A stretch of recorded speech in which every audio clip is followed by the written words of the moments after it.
Assalamualaikum warahmatullahi taala wabarakatuh. Selamat datang kembali di channel Fiksi Cerita Horor. Untuk kisah kali ini saya masih akan membawakan sebuah cerita dari tulisannya Untung Prasetyo. Dan untuk kisah yang akan saya bawakan kali ini, yaitu sebuah kisah yang berjudul Kisah Bang Pian dan Golok Gaib. Dan untuk seperti apa kisahnya, mari kita masuk ke ceritanya. Kisah ini terjadi di daerah Jawa Tengah ketika Bang Pian mengantarkan Intan dan Bu Rahma pulang ke kampung halamannya. Bu Rahma yang tidak tahu jika di desanya sedang ada masalah serius pun tidak menyangka kalau Bang Pian akan ikut terlibat secara langsung dalam permasalahan warga desa tempat tinggalnya. Ya ampun Pak, saya ini kan tamu, saya juga baru datang dari Jakarta. Jadi mana saya tahu soal pembunuhan yang terjadi di desa ini, ujar Bang Pian yang mencoba menjelaskan kepada 4 orang yang ingin membawanya ke balai desa. Sudah, jangan banyak bicara. Sekarang kamu harus ikut kami ke balai desa, ujar sosok pria bertubuh gempal dan memiliki tangan kekar itu. Maaf Kang Topan, pemuda ini memang baru datang dari Jakarta bersama Rahma, adik saya, dan juga Intan keponakan saya. Jadi Nak Pian ini memang tidak tahu menahu soal kematian Retno, ucap Pak Suryadi menjelaskan. Pokoknya kami tidak mau tahu, Le. Kami hanya menjalankan tugas yang diperintahkan oleh kepala desa. Kalau kami harus membawa semua orang asing yang ada di desa ini, jawab Bang Topan tegas. Udah, ayo ikut kami, ucap Bang Topan sambil menarik kerah baju Bang Pian. Mendapatkan perlakuan dari orang bertubuh gempal dan tangan besar itu, Bang Pian pun tidak segan-segan melakukan perlawanan. Tangan besar Bang Topan pun yang menarik kerah baju Bang Pian pun langsung dipelintir oleh Bang Pian. Dan ketika tangan itu terlepas dari kerah bajunya, Bang Pian pun langsung menendang bokong Kang Topan, hingga Kang Topan pun terjebak dan mendapat sorak-sorai dari para tetangga Pak De Suryadi yang menyaksikan kejadian itu. Yang sopan ya Mas, biarpun saya pendatang, saya tidak takut karena memang saya tidak melakukan apapun dan tidak melakukan kejahatan di desa ini, ujar Bang Pian setelah berhasil membuat Kang Topan terjengkat. Tanpa dikomando, ketiga teman Kang Topan pun langsung maju menyerang Bang Pian. Bang Pian pun yang sudah memperkirakan hal itu pun dengan tenang menghindari pukulan dan tendangan dari ketiga orang yang kini menyerang bersamaan. Tapi Bang Pian yang sudah lama belajar ilmu silat Betawi pun mampu mengimbangi ketiga pemuda desa tersebut. Dan satu persatu dari mereka berhasil dibuat terjengkang oleh Bang Pian. Bu Rahma dan Intan yang ketakutan melihat hal itu pun hanya bisa berteriak dan menangis meminta Bang Pian berhenti berkelahi. Tapi Bang Pian yang hanya ingin mempertahankan keselamatan dirinya terus saja meladeni 2 orang yang masih tersisa. Tidak butuh waktu lama, Bang Pian pun dapat menumbangkan 2 orang teman dari Kang Topan dan memaksa mereka pergi dari halaman rumah Pak Suryadi. Sebaiknya kita kembali saja ke Jakarta sekarang, Nak Pian. Ibu tidak mau kamu kenapa-napa di sini. Maafkan ibu, ibu tidak tahu kalau di desa ibu ini sedang terjadi permasalahan yang tidak biasa, ujar Bu Rahma yang merasa takut dengan kedatangan warga lain di desanya. Iya, betul Nak. Maafkan juga saya karena tidak dapat membantu tadi ya, kata Pak Suryadi. Iya Pak Dek, gak apa-apa. Tapi kalau saya boleh tahu, saya mau tahu apa yang sudah terjadi di kampung ini, tanya Bang Pian penasaran. Ada pembunuhan Nak, dan pembunuhan itu dilakukan pada gadis yang seusia Intan. 2 orang gadis sudah ditemukan meninggal dengan tanda-tanda yang sama. Kabarnya pembunuh itu sedang mencari tumbal anak perawan sebanyak 7 orang yang akan menyempurnakan ilmu hitam yang sedang dicari pembunuh tersebut, ujar Pak Suryadi menjelaskan permasalahan yang sedang dihadapi di warga desanya. Mendengar penjelasan itu, sontak Intan pun merasa ketakutan karena saat ini bisa jadi Intan yang masih gadis itu menjadi incaran dari pembunuhan berantai gadis-gadis di desa tersebut. Tenang Neng, yang dicarinya anak perawan, celetuk Bang Pian menggoda Intan. Maksud abang gimana tadi? Tanya Intan yang merasa aneh dengan ucapan Bang Pian. Tadi kan kata Pade yang mau dijadikan tumbal anak gadis, berarti kan anak perawan, ucap Bang Pian sambil memalingkan wajahnya yang sedang tersenyum. Sialan, terus lu pikir gue udah kagak perawan gitu? Balas Intan sambil terus mencubit kaki dari Bang Pian. Ampun Neng, ampun, abang bercanda, ujar Bang Pian sambil meringis kesakitan di bagian kaki yang terus dicubit Intan. Kalau ngomong sembarangan aja sih, jawab Intan dengan wajah kesal. Iya deh, maaf bercanda. Lagian kenapa sih jadi pada tegang? Kalau emang gak aman, ya ayo kita balik lagi ke Jakarta. Kan kita juga bawa mobil sendiri ini, jadi kapanpun kita mau cabut dari sini ya bisa, ucap Bang Pian yang tidak mau Bu Rahma dan semua keluarga Pade Suryadi khawatir.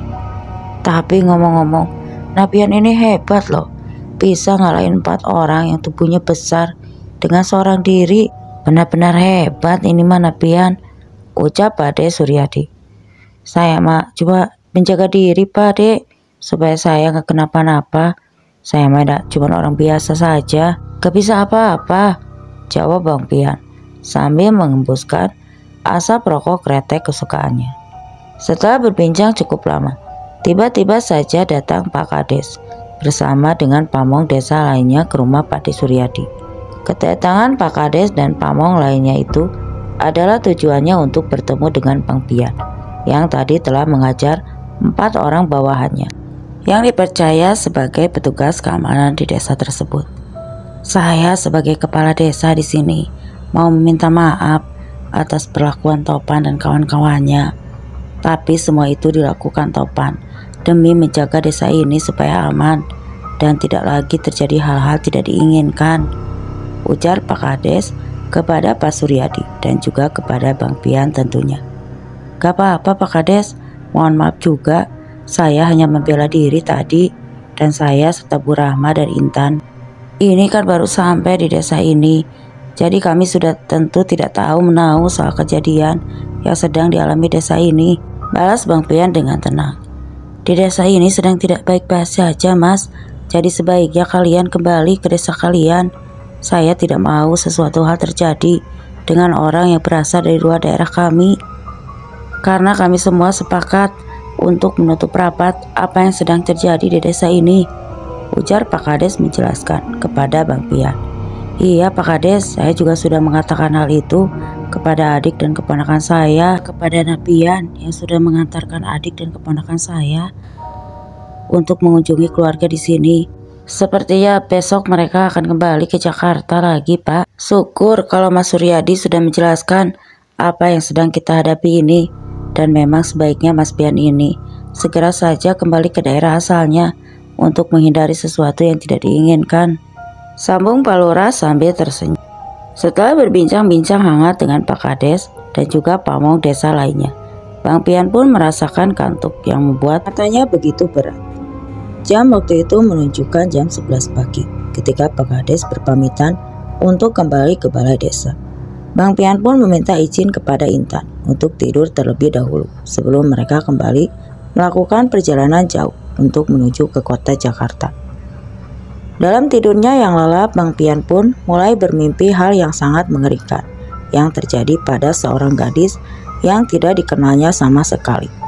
Di dalam mimpinya, Bang Pian melihat seorang gadis yang memang usianya seumuran dengan Intan sedang berbaring lemah di tempat tidurnya. Tapi yang membuat Bang Pian tercengang adalah si gadis dikelilingi itu ada banyak sosok makhluk yang sangat menyeramkan. 2 sosok makhluk gaib itu masing-masing memegang kedua kaki gadis malang yang kedua matanya terbelalak karena rasa sakit yang dirasakannya. 2 sosok makhluk itu memiliki bulu yang sangat lebat dengan gigi tajam yang juga terlihat memegangi masing-masing tangan dari gadis muda tersebut. Sementara ketiga makhluk gaib yang memakai jubah hitam dengan wajah yang menyeramkan dan mengedarkan cahaya merah itu terlihat mengambil paksa energi murni dari gadis yang tidak berdosa itu. Keringat dingin pun membasahi tubuh Bang Pian yang terbangun dengan napas tersengal-sengal. Bang Pian yang merasa sangat ketakutan dengan mimpi yang baru saja dialaminya itu Merasakan rasa iba kepada gadis yang dimimpinya, terlihat sangat tersiksa dengan apa yang sedang dialaminya itu. "Sepertinya Nak Pian memang harus segera pergi dari desa ini," ucap Bade Jayadi. "Baguslah kalau begitu, Nak," ucap Bade Jayadi sambil tersenyum kepada Bang Pian. Sekitar pukul sore, Bang Pian pun sudah bersiap di mobil yang digunakannya dari Jakarta ke kampung halaman Intan. Tujuan Bu Rahma mengajak Bang Pian ke kampung halamannya adalah untuk menunjukkan beberapa sawah dan kebun milik almarhum ayah Intan. Ingin jika Bang Pian kelak berjodoh dengan Intan, Bang Pianlah yang akan mengelola sawah dari kebun luas yang dulu dibeli oleh almarhum ayah Intan.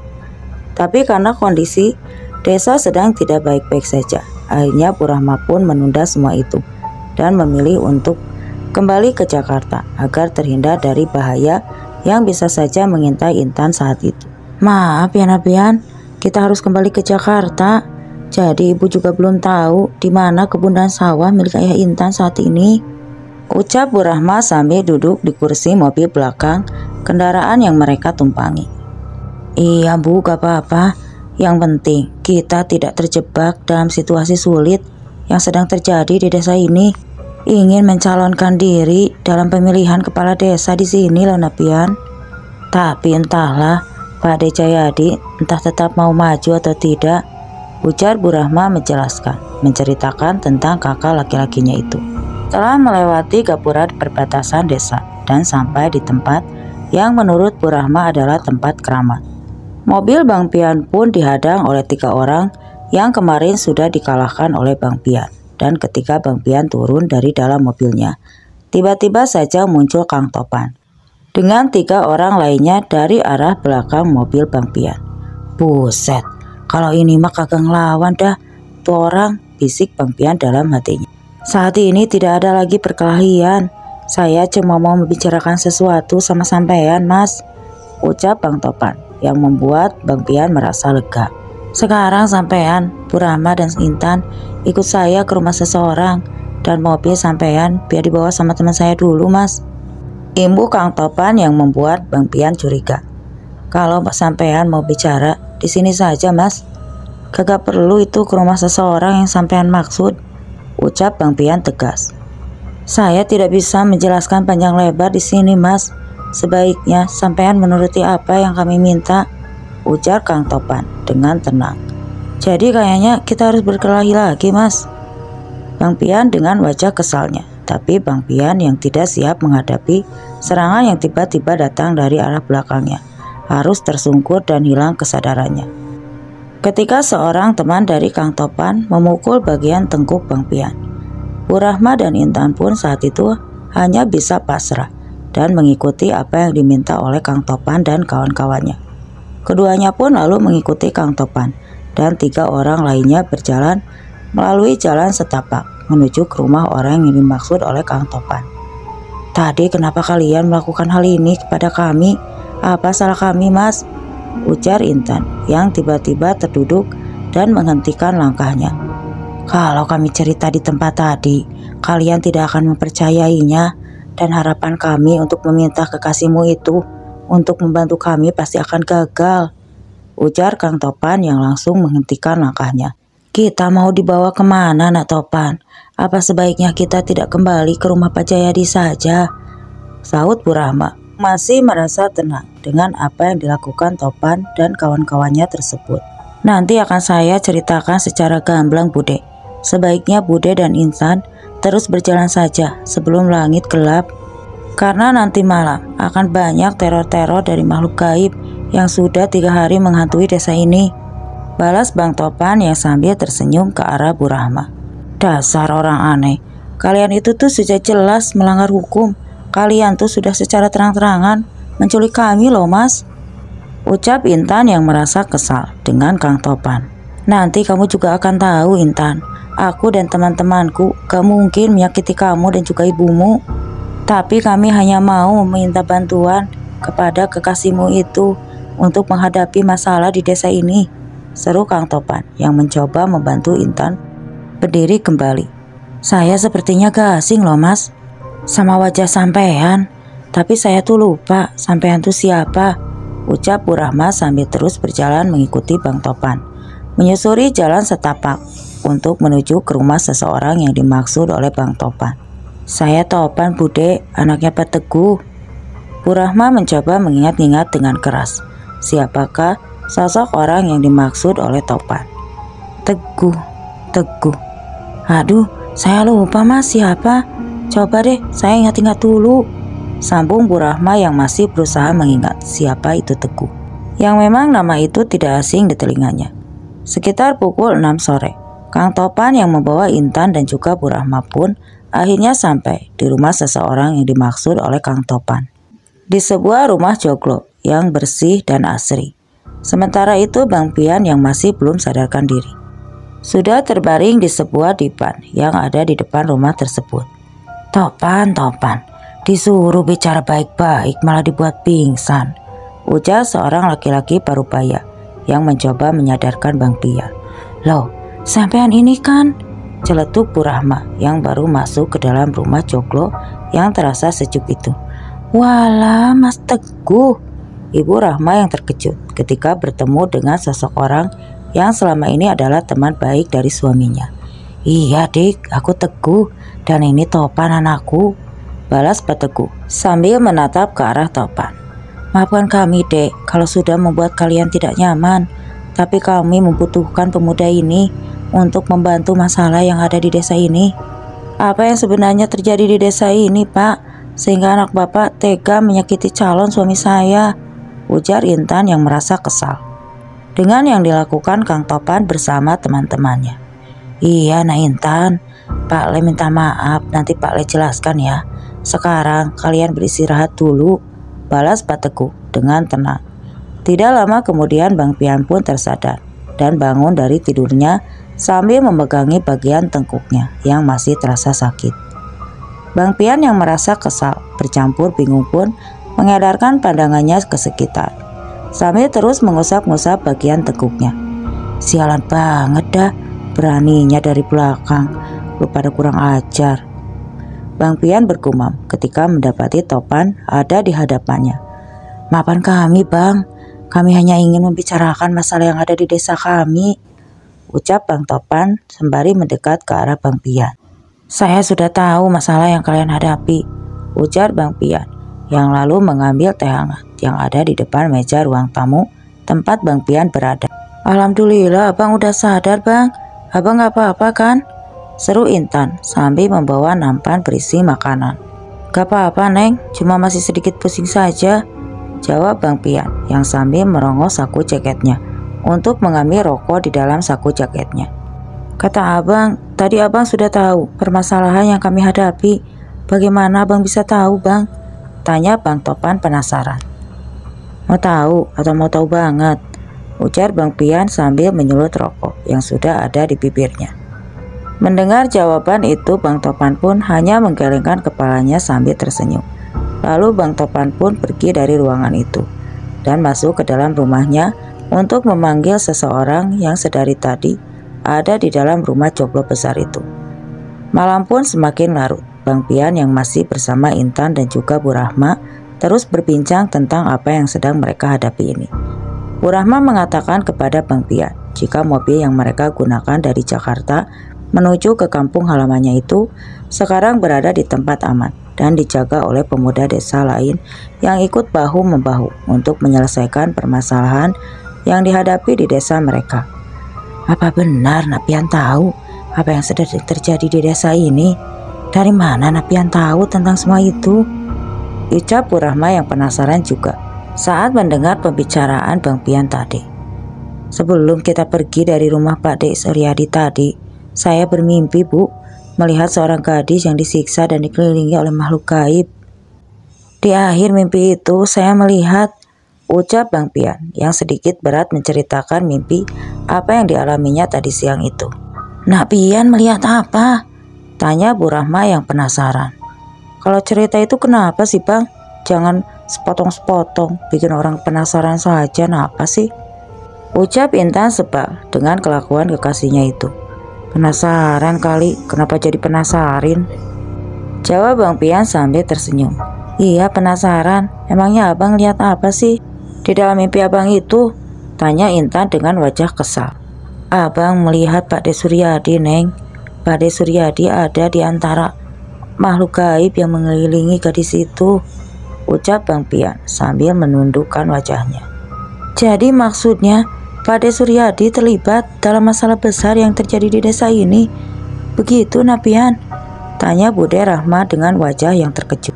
Sepertinya begitu, Bu, jawab Bang Pian singkat. Apa Napian tahu apa hubungan Pak De Suryadi dengan permasalahan yang ada di desa ini? Tanya Bude Rahma penasaran. Belum jelas, Bu, saya belum tahu soal ini.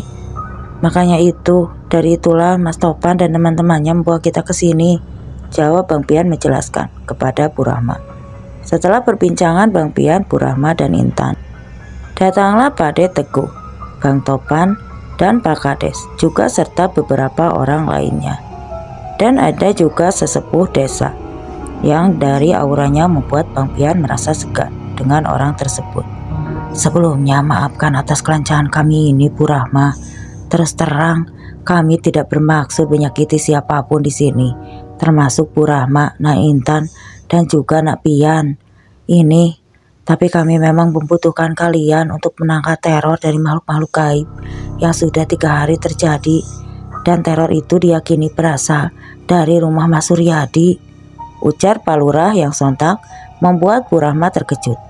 Pantas saja Pak Suryadi meminta kita segera pergi dari desa ini, seru Intan sambil menatap ibunya dan juga Bang Pian bergantian. Jadi apa yang bisa kami bantu, Pak? Tanya Bang Pian mengalihkan pandangannya kepada Pak Lurah. Kami tahu jika Nak Pian ini memiliki kelebihan yang jarang dimiliki oleh orang lain. Kami mau Nak Pian membantu kami untuk menumpas sosok dukun yang memerintahkan makhluk-makhluk gaib yang sedang meneror desa ini. Tapi saya ini hanya orang biasa yang tidak memiliki kelebihan apapun, sedangkan bapak-bapak ini sudah memiliki kakek ini, balas Bang Pian sambil mengarahkan tangannya kepada sosok lelaki tua yang memiliki aura yang membuat Bang Pian merasa sebuah kengerian yang hebat. Jangan merendah seperti itu, Nak. Kami semua yang berada di rumah ini tahu siapa dirimu yang sebenarnya, ujar sosok lelaki tua yang duduk tepat di samping Pak Kades itu. Baiklah, saya akan bantu, tapi saya mau tanya dulu, di mana mobil yang saya gunakan tadi ditempatkan dan bagaimana kondisinya sekarang, balas Bang Pian yang mulai memikirkan mobil yang disewanya untuk mengantarkan Bu Rahma dan juga Intan ke desanya itu. Aman Bang, bisa dicek langsung nanti, ujar Kang Topan yang berdiri tepat di belakang kursi Pak Kades. Saya mau melihatnya sekarang, Mas. Boleh antarkan saya dan Intan untuk melihat kendaraan kami itu, pinta Bang Pian yang membuat semua orang terdiam dan saling beradu pandang. Silahkan, biar Topan dan teman-temannya nanti yang antar. Tapi lebih baik besok pagi saja, karena malam ini pasti akan ada teror-teror yang bergentayangan, makhluk-makhluk gaib yang meneror desa ini. Saya mau mengambil obat yang saya konsumsi saat ini, Pak, dan Intan juga harus mengambil pembalut yang ada di mobil itu, balas Bang Pian dengan tenang. Tidak apa, biar aku yang menjaga keselamatan anak ini dari sini. Sekarang kalian antarkan saja anak muda ini untuk melihat mobil miliknya, ujar sosok lelaki tua itu. Baiklah, kalau Mang Jiman memang mengizinkan, biarkan Topan dan beberapa temannya mengantarnya menuju ke mobil, ujar Pak Teguh dengan yakin. Setelah mendapatkan izin dari Mang Diman, Kang Topan dan pasukannya pun mengajak Bang Pian dan Intan untuk memastikan kondisi kendaraan yang mereka gunakan, serta mengambil keperluan yang ada di dalam mobil tersebut. Suasana desa tampak terlihat sangat sepi, sekali tidak ada seorang pun yang berada di luar rumah malam itu. Semua merasa ketakutan dengan teror makhluk gaib menyeramkan yang menurut cerita dari Pak De Teguh tadi mengincar orang-orang yang berada di luar rumah mereka. Semua tampak terlihat normal dan tidak ada gangguan apapun.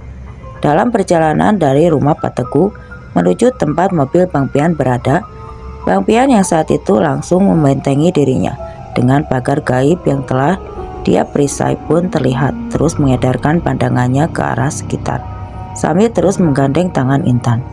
Aman ini Bang, bisik lirih Intan kepada Bang Pian Insya Allah lu lebih aman di dekat gue, Neng. Karena gue ngerasa ada yang aneh sama aki-aki tadi, jawab Bang Pian perlahan. Apa kita bisa selamat dari semua ini, Bang? Tanya Intan, yang merasa takut dengan semua kejadian yang ada di desa ini. Insya Allah, Neng. Sama kita yakin sama pertolongan dari Allah. Nanti gue kasih kode pas di dalam mobil.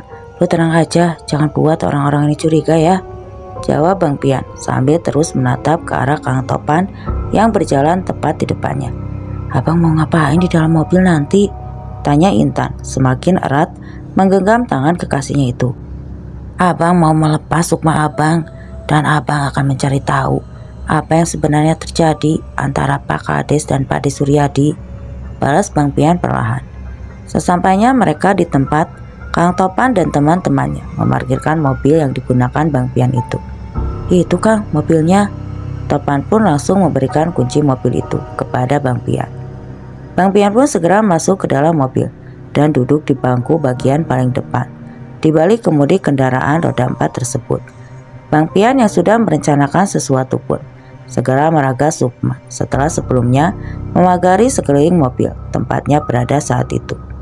Mengetahui jika Bang Pian duduk dengan tubuh lemah, Kang Topan yang mulai curiga pun segera masuk ke dalam mobil untuk melihat kondisi Bang Pian. Intan yang sudah mengerti akan apa yang sedang dilakukan oleh kekasihnya itu sontak menjerit dan memanggil nama Bang Pian.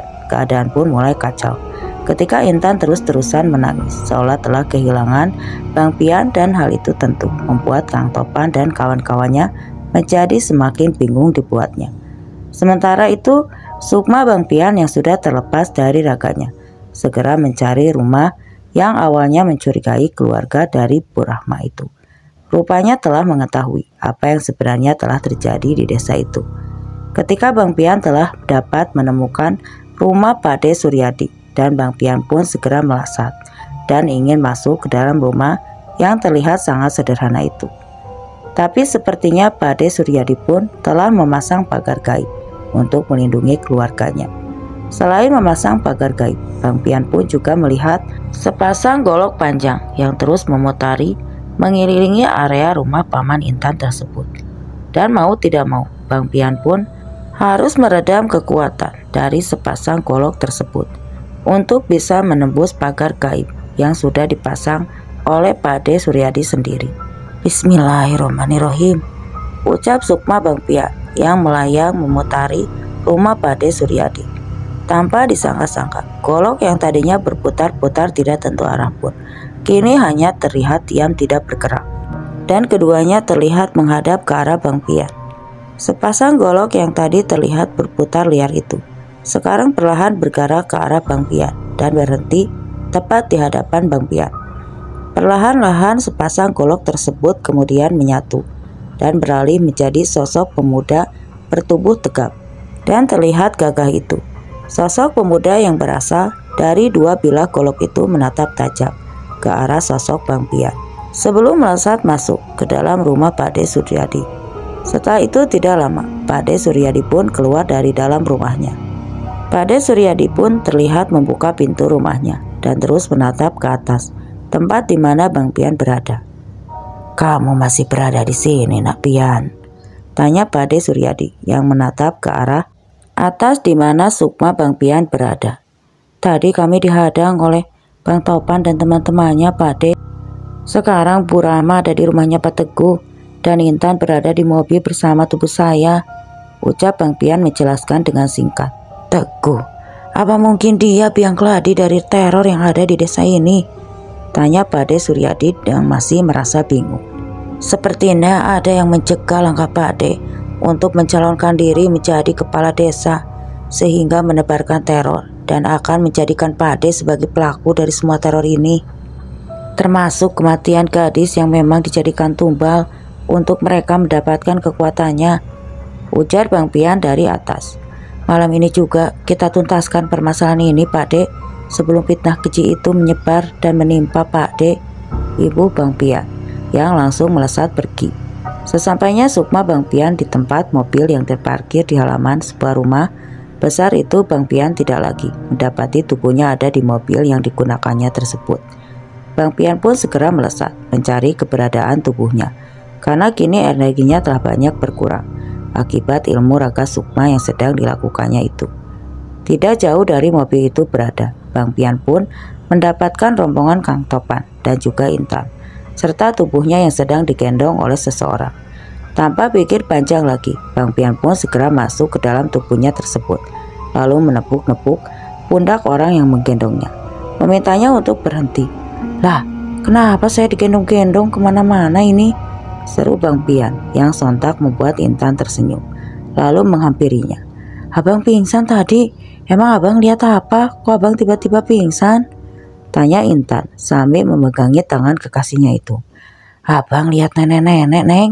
Mukanya serem banget. Rambutnya putih, acak-acakan seperti gulali. Pipinya peot, matanya tajam merah. Pokoknya nyerimin banget deh," seru Bang Pian menceritakan apa yang dilihatnya sambil bergidik. "Sampean melihat sosok gaib itu di mana, Bang?" tanya Bang Topan yang sekaligus merasa lega karena Bang Pian sudah tersadar. "Itu di belakang lu," seru Bang Pian sambil menarik tangan Intan tempat di mana dia berada. Sosok yang diceritakan Bang Pian itu memang benar-benar berada. Sosok itu ada di belakang tubuh Bang Topan, dan sosok itu pun langsung menyerang Kang Topan dengan cara mencekik leher Kang Topan, sambil lidahnya terus menjilati wajah dari sosok pemuda bertubuh tegap itu. Teman-teman Kang Topan yang melihat sosok mengerikan itu pun langsung menjerit ketakutan dan lari tunggang langgang meninggalkan Kang Topan yang mulai merasa kesakitan akibat makhluk gaib tersebut. "Lah, dia pada merat," ujar Bang Pian yang masih berdiri di tempatnya melindungi Intan. "Tolong Bang," ujar Kang Topan yang mulai kehabisan napas. "Lah, bukannya itu teman lu ya? Gue jadi bingung sama masalah di kampung ini dah," ujar Bang Pian yang langsung mengeluarkan energi murninya untuk menyerang sosok makhluk yang sangat menyeramkan itu. Setelah beberapa kali menyerang sosok makhluk nenek tua dengan lidah panjang tersebut, Bang Pian pun akhirnya berhasil melepaskan Kang Topan dari cengkraman sosok makhluk menyeramkan itu. Dan tiba-tiba saja sosok makhluk gaib tersebut melayang di tengah tanah lapang tepat Bang Pian dan Intan serta Kang Topan berada malam itu. Sosok makhluk gaib yang sama persis seperti sosok makhluk yang dilihat Bang Pian di dalam mimpinya itu tiba-tiba membelah diri dan menjadi 3 sosok yang sama persis. Bersamaan dengan itu, datanglah Pade Suryadi bersama 2 orang yang belum dikenal oleh Bang Pian. Dan dengan seketika, pertempuran antara Pade Suryadi dan 2 temannya melawan 3 sosok makhluk nenek tua pun terjadi. Tapi baru saja pertempuran berlangsung, Bang Pian sudah dapat menebak jika sosok nenek tua itu memiliki kekuatan lebih besar dibanding Suryadi dan juga 2 temannya. "Neng, gue ikut dulu ya. Lu diam-diam di sini aja," ujar Bang Pian kepada Intan yang mulai ketakutan. "Kagak usah Bang, mending kita balik lagi deh ke rumah Pade Teguh," ucap Intan yang ketakutan. Walaupun Intan hanya mendengar suara tawa dan geraman dari sosok nenek tua menyeramkan tersebut. Tidak berlangsung lama, kedua teman dari Pade Suryadi pun terjungkal dan mulai merintih kesakitan akibat serangan telak dari sosok nenek tua tersebut tepat mengenai dada dari mereka berdua. Bang Pian yang dari tadi hanya menjadi penonton pun mau tidak mau harus ikut membantu Pade Suryadi sebelum Pade Suryadi terluka. Namun di sisi lain, Bang Pian pun khawatir dengan Intan. Dia takut kalau Intan dalam bahaya, apalagi sampai Intan terluka. Karena Bang Pian belum yakin siapakah yang menjadi kawannya dan siapakah yang menjadi lawannya. Di tengah kebingungannya tersebut, tiba-tiba saja Bang Pian melihat sepasang golok yang tadi ada di atas rumah Pade Jayadi mendekat ke arah Bang Pian. Dan entah mengapa Bang Pian langsung menjulurkan tangannya seakan menyambut kedatangan sepasang golok yang berputar-putar dengan ganasnya. Ketika salah satu golok sudah berada sempurna di tangan Bang Pian, salah satu golok pun masih berputar-putar dan kemudian menyerang sosok nenek tua menyeramkan itu yang sedang bertempur dengan Pade Suryadi, seolah memberi tanda jika Bang Pian harus ikut bertempur dan mengakhiri kejahatan dari sosok nenek tua tersebut. Golok yang ada di tangan Bang Pian pun kembali melesat tidak terlepas dari genggaman tangan Bang Pian, lalu berputar-putar mengelilingi Bang Pian dan juga Intan. Bang Pian yang mengerti akan maksud dari golok itu pun langsung melompat ke arah dua sosok nenek tua yang bertarung sengit melawan Pak De Suryadi. Karena Bang Pian yang datang tepat waktu, Pak De Suryadi pun perlahan bangkit dan mampu mengubah jalannya pertarungan. Hingga akhirnya Pak De Suryadi dapat mengeluarkan ilmu pamungkasnya dan menyudahi perlawanan dari salah satu nenek tua tersebut. Tepat seperti dugaan Bang Pian, jika Bang Topan memiliki niat buruk terhadap Intan pun terbukti. Kang Topan yang melihat Intan sendirian pun langsung menghampiri Intan dan meraih tangannya, lalu berniat membawa Intan pergi. Tapi sayangnya Kang Topan seperti memang tidak mengetahui jika ada bilah golok yang berputar-putar dengan liar di atas kepala Intan. Hingga akhirnya golok tersebut langsung menggores lengan Kang Topan dan meninggalkan luka sobek yang cukup dalam. Kang Topan yang terkejut karena melihat ada luka di tangannya, dan tiba-tiba saja darah mengucur deras dari luka tersebut pun langsung menjerit kesakitan dan merasa luka tersebut menjadi sangat panas. Sedangkan Intan yang sudah berada di puncak ketakutannya pun ambruk, tidak sadarkan diri. Bang Pian dan juga Pak De Suryadi serta satu golok sakti yang berputar liar itu secara bersamaan dapat memusnahkan sosok nenek tua yang sangat menyeramkan itu. Dan setelahnya mereka pun mengurus Bang Topan yang saat itu terus kelihatan kesakitan. Kita bawa Intan dan juga Topan ke rumah saya dulu, biar nanti Kades Keparat itu dan juga ayahnya Kang Topan datang ke rumah saya, ucap Pak De Suryadi tegas. Bang Topan pun langsung membangunkan Intan dan dia pun mengalirkan energi murninya ke tubuh Intan.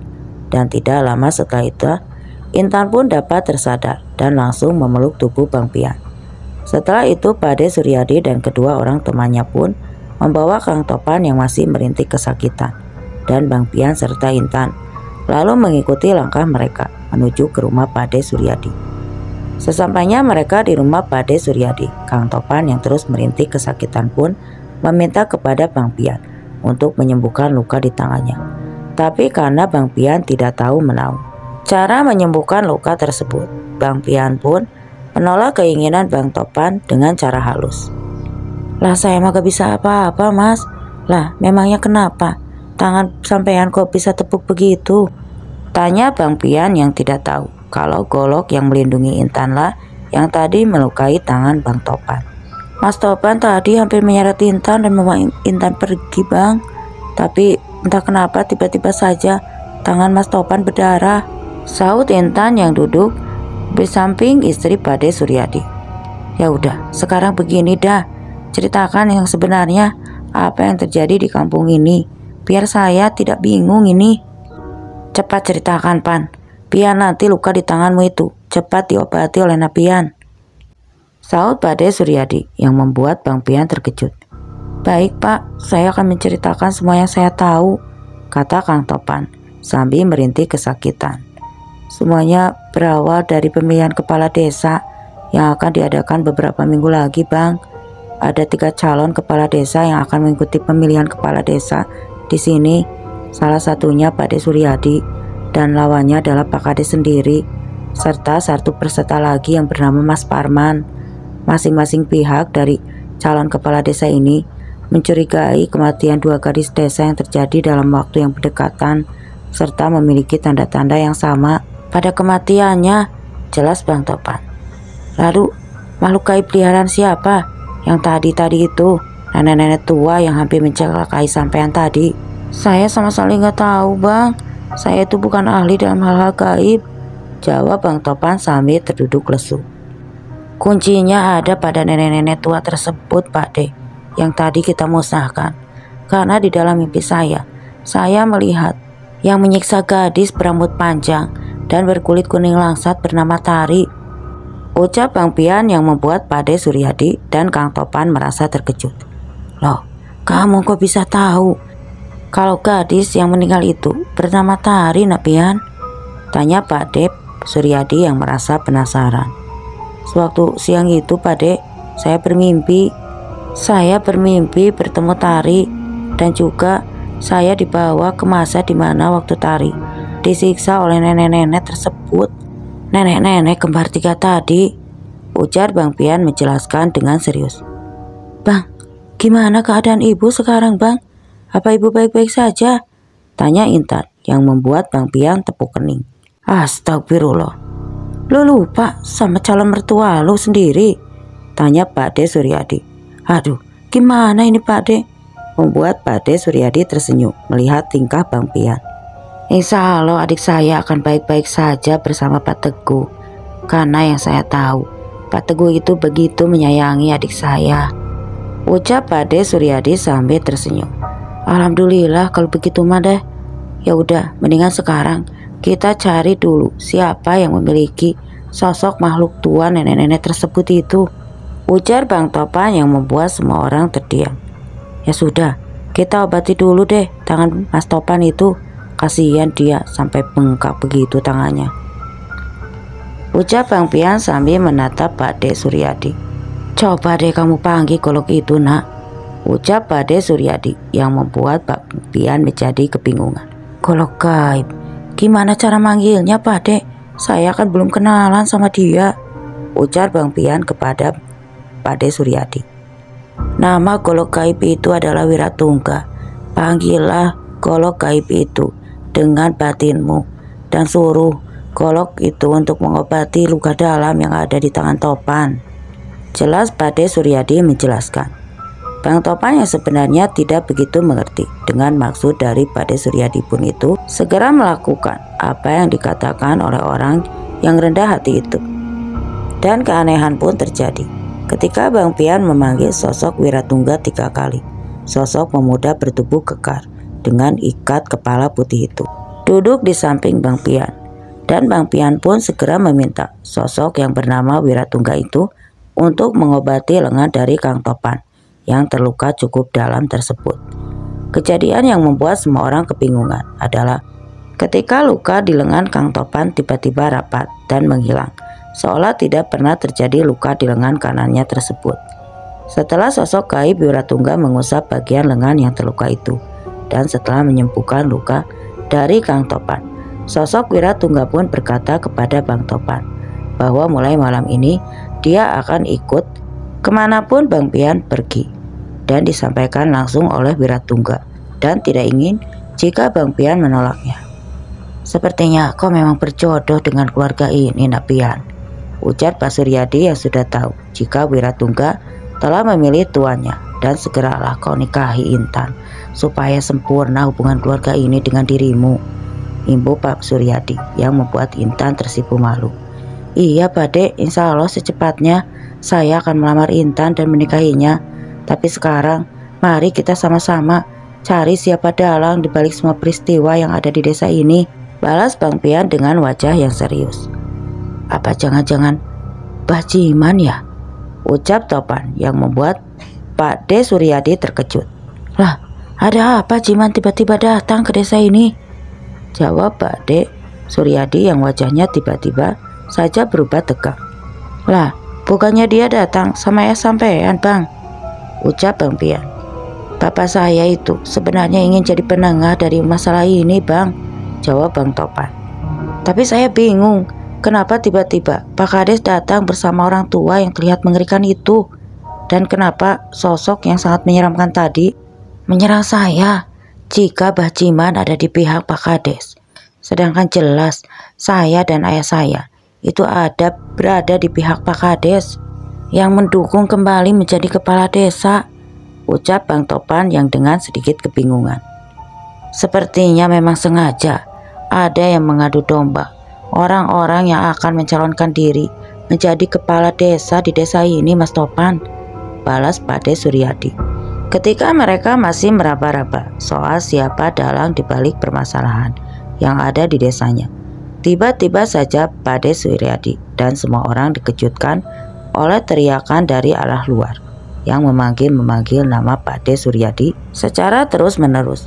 Dan setelah Pak De Suryadi membukakan pintu, diikuti bersama Bang Pian, Kang Topan, dan juga kedua teman Pak De Suryadi itu, barulah mereka tahu Siapa yang sedari tadi berteriak meminta Pade Suryadi untuk keluar. "Suryadi, jangan kau sakiti anakku sekarang. Lepaskan Topan dan akan aku lepaskan Rahma," ucap Pak Teguh yang membuat Pade Suryadi, Bang Pian, dan juga Bang Topan yang merasa terkejut karena tidak ingin terjadi keributan. Kang Topan pun berjalan menghampiri Pak Teguh dan memberi isyarat kepada Pade Suryadi dan Bang Pian untuk tenang. Bersamaan dengan itu, Bu Rahma pun berjalan ke arah rumah Pade Suryadi dan langsung disambut pelukan oleh Intan dan juga istri Pade Suryadi. "Tenang Pak Teguh, mari kita bicarakan masalah ini baik-baik," ucap Pade Suryadi dengan tenang. "Sudah tidak perlu dibicarakan lagi, Adi. Sudah jelas kau yang terlihat lugu. Ternyata kau yang memelihara makhluk gaib dengan kesaktian tinggi yang hampir saja membunuh anakku," ucap Pak Teguh dengan lantang. "Jika kau berpikir akulah dalang dari semua ini, kau salah besar, Teguh. Tanyakanlah semua itu kepada Topan, biar dia yang membuka pemikiranmu yang sudah tertutup oleh fitnah-fitnah keji yang sudah ditunjukkan kepada aku saat ini," ujar Pade Suryadi dengan tegas. Ketika semua orang lengah, tiba-tiba saja Mbah Jiman yang berdiri di samping Pak Kades pun mulai menyerang Pak Suryadi dengan serangan berupa energi kuat dari sosok jin peliharaannya itu. Sontak membuat Pade Suryadi terpental ke dinding rumahnya. Bang Pian yang tidak menyadari hal itu pun dibuat terkejut ketika Bang Pian merasakan hawa panas yang tiba-tiba saja melesat ke arahnya. Tapi beruntungnya Pade Suryadi memiliki tameng gaib yang begitu kuat, sehingga serangan dari Mbah Jiman pun tadi tidak menyebabkan luka dalam yang terjadi pada Pade Suryadi. "Semuanya masuk rumah," ujar Pade Suryadi kepada istrinya Bu Rahma, Intan, dan juga anak perempuan dari Pade Suryadi sendiri. "Mas Topan tahu mana yang benar dan mana yang salah. Sekarang pilihan ada di tangan sampean," ucap Bang Pian kepada Kang Topan. Tanpa pikir panjang, Kang Topan pun mengajak Pak Teguh serta Pak Lurah menjauh dari palagan tempat Pak Suryadi dan juga Mbah Diman mulai mengadu kesaktiannya. "Jadi ternyata kaulah biang dari semua permasalahan yang ada di desaku ini, keparat," ujar Pade Suryadi sambil menahan serangan tenaga dalam yang dilakukan oleh Mbah Jiman. "Kau akan mati malam ini dan kau akan menjadi tersangka dari tewasnya dua gadis itu," balas Mbah Jiman yang merasa sangat yakin dapat mengalahkan Pade Suryadi. Mengetahui jika Pak Suryadi mulai kewalahan, Bang Pian pun memanggil golok gaib yang bernama Wiratungga tadi, dan secara tiba-tiba muncul golok panjang yang memendarkan cahaya putih di tangan Bang Pian. Tidak menunggu lama lagi, Bang Pian yang melihat energi hitam dari Mbah Jiman pun segera menebaskan golok yang digenggamnya ke arah dukun sakti tersebut. Dan hanya dengan sekali tebasan, sosok Mbah Jiman pun terpental ke belakang, dan seketika itu juga Mbah Jiman memuntahkan darah kental dari mulutnya. Mbah Jiman yang kalah dengan hanya satu kali tebasan golok yang memiliki kekuatan besar itu pun langsung menghilang dari tempatnya berada. Sosok Wiratungga yang awalnya ingin mengejar Mbah Jiman yang menggunakan ilmu Panglimun untuk melarikan diri itu dilarang oleh Bang Pian. Bang Pian memilih untuk melepaskan sosok Mbah Jiman karena tidak ada di hadapannya masih berdiri Pak Kades yang mulai mengeluarkan energinya yang terbilang cukup besar itu. Tapi perkiraan Bang Pian salah. Ternyata Pak Kades tidak berniat sedikit pun untuk menyerang Pade Suryadi. Malahan saat itu Pak Kades meminta maaf kepada Pade Suryadi dan mengajak semua yang ada di tempat itu mencari Mbah Jiman yang menjadi biang dari kematian dua gadis desa tersebut, dan juga teror-teror mengerikan dari makhluk-makhluk gaib di sana. Pade Suryadi tidak langsung mempercayai bualan yang baru saja dikatakan oleh Pak Kades, karena Pade Suryadi meyakini jika Mbah Jiman hanya dijadikan kambing hitam karena kegagalannya menghabisi nyawa dari Pade Suryadi malam itu. Setelah pertarungan yang cukup menegangkan malam itu, Pade Suryadi akhirnya memilih untuk mengundur diri dari pencalonannya sebagai calon kepala desa. Pade Suryadi merasa jika ambisi Pak Kades masih sangat besar untuk kembali memimpin desanya. hingga Pak Kades Suryadi khawatir dengan keselamatan keluarganya. Pak Kades yang sangat berambisi pun akhirnya dapat dikalahkan oleh calon lainnya setelah para pendukung dari Pak Kades Suryadi jadi memilih untuk memberikan dukungannya kepada Mas Parman. Setelah melewati kisah ini, Bang Pian yang kini memiliki golok gaib pun dengan kesaktian tinggi. Oke teman-teman, sekian untuk kisah kali ini. Dan terima kasih untuk yang sudah hadir di channel ini dan mendengarkan kisah ini sampai akhir. Dan sekali lagi, terima kasih.